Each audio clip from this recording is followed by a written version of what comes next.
Hello everyone, this is Sachin from IIT Bombay है। तो इस वीडियो में आपके साथ 7 टिप्स डिस्कस करने वाला हूं for the class 12 droppers everyone, ताकि उन सबको एक बेनिफिट मिल सके इस वीडियो के द्वारा।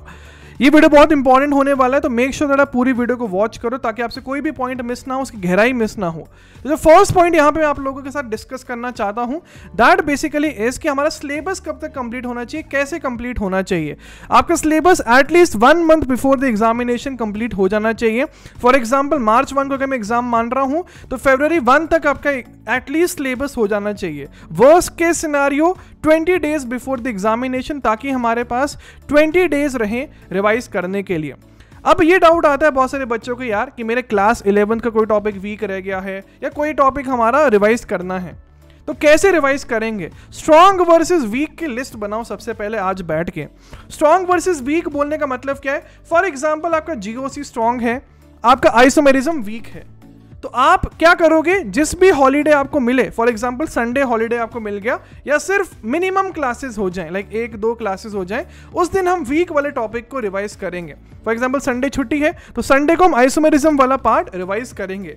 एक इंपॉर्टेंट चीज याद रखना यार, जो पिछले साल से ऑब्जर्व किया जा रहा है फ्रॉम 2021, दैट यार अपन को 2022 के लिए पूरा सिलेबस करके जाना ही पड़ेगा एंड फर्स्ट वाले पे ही फोकस करेंगे अपन, जो फर्स्ट एग्जामिनेशन है, फर्स्ट मेंस के ऊपर, बिकॉज उसके बाद इतना ग्रेजुअल इंक्रीज नहीं बनता है परसेंटाइल के अंदर, बिकॉज हर पर्सन को पता चल गया होता है कि उनका पिछला पेपर अच्छा नहीं हुआ था, तो हर कोई हार्ड वर्क करके उसको बढ़ाना चाहता है। ठीक है, मैं बहुत बार आपको बोलते भी आया हूं कि hard work is a vector quantity, it is a vector quantity. Magnitude चाहे कितना भी अच्छा क्यों ना हो जाए, अगर डायरेक्शन अच्छा नहीं होगा तो फिर कोई मतलब नहीं उस हार्ड वर्क करने का। तो हार्ड वर्क करो, लेकिन उसको स्मार्ट वर्क में बदलने की कोशिश करिए by improving the direction also. 3 घंटे बैठ रहे हो पढ़ने के लिए, 3 घंटा पढ़ो। ठीक है, ऐसा नहीं कि 2 घंटे पढ़ने बैठ रहे हो, 1 घंटा आप कहीं घूमने चले गए उसमें और सोच रहे हो 3 घंटा पढ़ो। नहीं, 100% एफिशिएंसी लाने की कोशिश करनी है आप लोगों को इस पूरे प्रोसीजर के दौरान। सेकेंड पॉइंट जो बन के आता है, जो मेरे हिसाब से एक इंपॉर्टेंट पॉइंट बनता है, PYQs की इंपॉर्टेंस।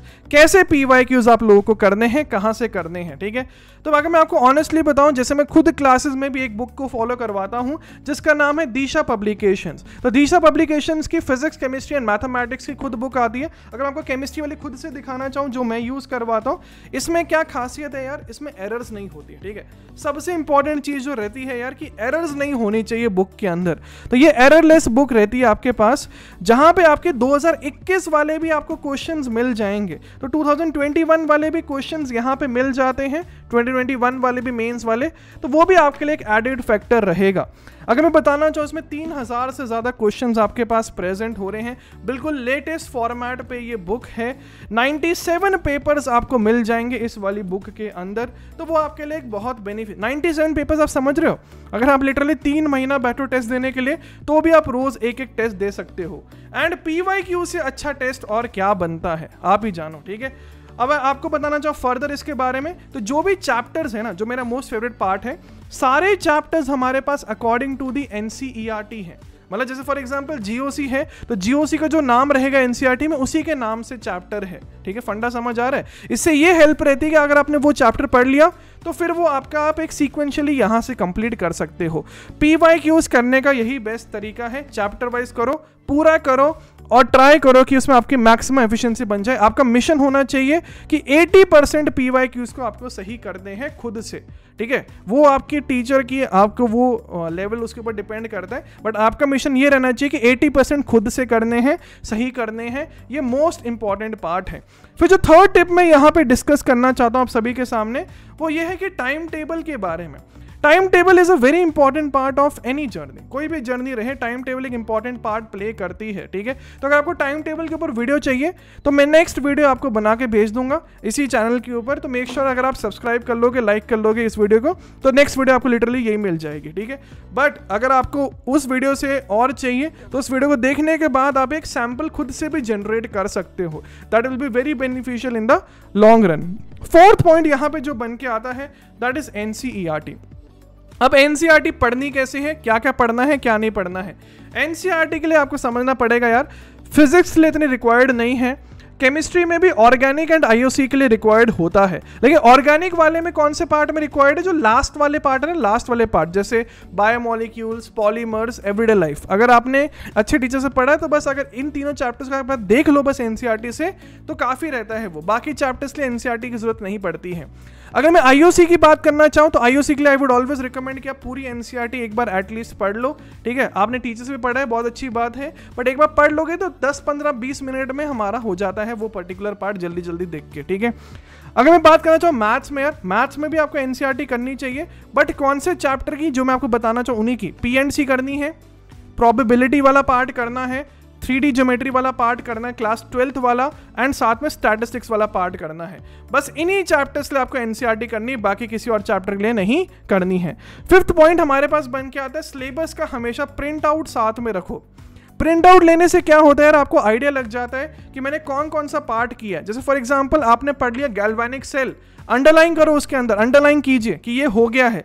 जो नहीं हुआ है उसको अंडरलाइन मत करो। इससे दो फायदे होते हैं हमारे, जब हम बाद में कभी जाके, जैसे फॉर एग्जांपल एग्जाम से पहले हम देखना चाहें कि कौन सा पार्ट हमारा नहीं हुआ है, तो आपका कॉन्फिडेंस भी बढ़ता है कि भाई इतना पार्ट हो भी चुका है, एंड सेकंड पॉइंट आपको ये आइडिया लग जाता है कि कौन सा पार्ट नहीं हुआ है, तो जल्दी जल्दी आप उसको निपटा सकते हो, ठीक है। तो प्रिंट आउट लेके हमेशा बैठना है, तभी वो आपके पास लॉन्ग रन में एक बेनिफिशियल पॉइंट बन के आ जाएगा।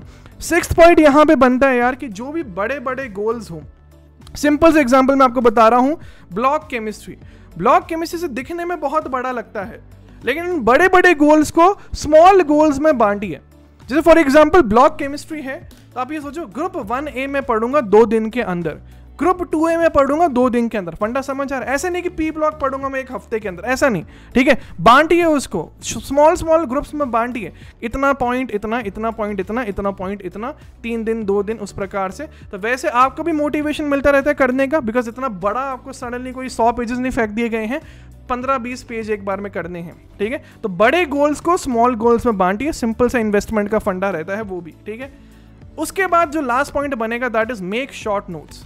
शॉर्ट नोट्स हर सब्जेक्ट के लिए इंपॉर्टेंट है, चाहे वो मैथ्स भी हो, फिजिक्स भी हो, केमिस्ट्री के लिए तो रहता ही है, बट शॉर्ट नोट्स से आपका जल्दी रिवीजन हो जाता है, ठीक है। एक और इंपॉर्टेंट चीज है, जो बच्चे भी केपीवाई दे रहे हैं ना, उनके लिए मैंने free of cost, totally free of cost आप सभी के लिए लॉन्च कर दिया मैंने केवीपीवाई की सीरीज। लिंक आपको डिस्क्रिप्शन में मिल जाएगा। आज शाम को 6 बजे से वो स्टार्ट हो रही है, उसमें आप लोग आ सकते हो।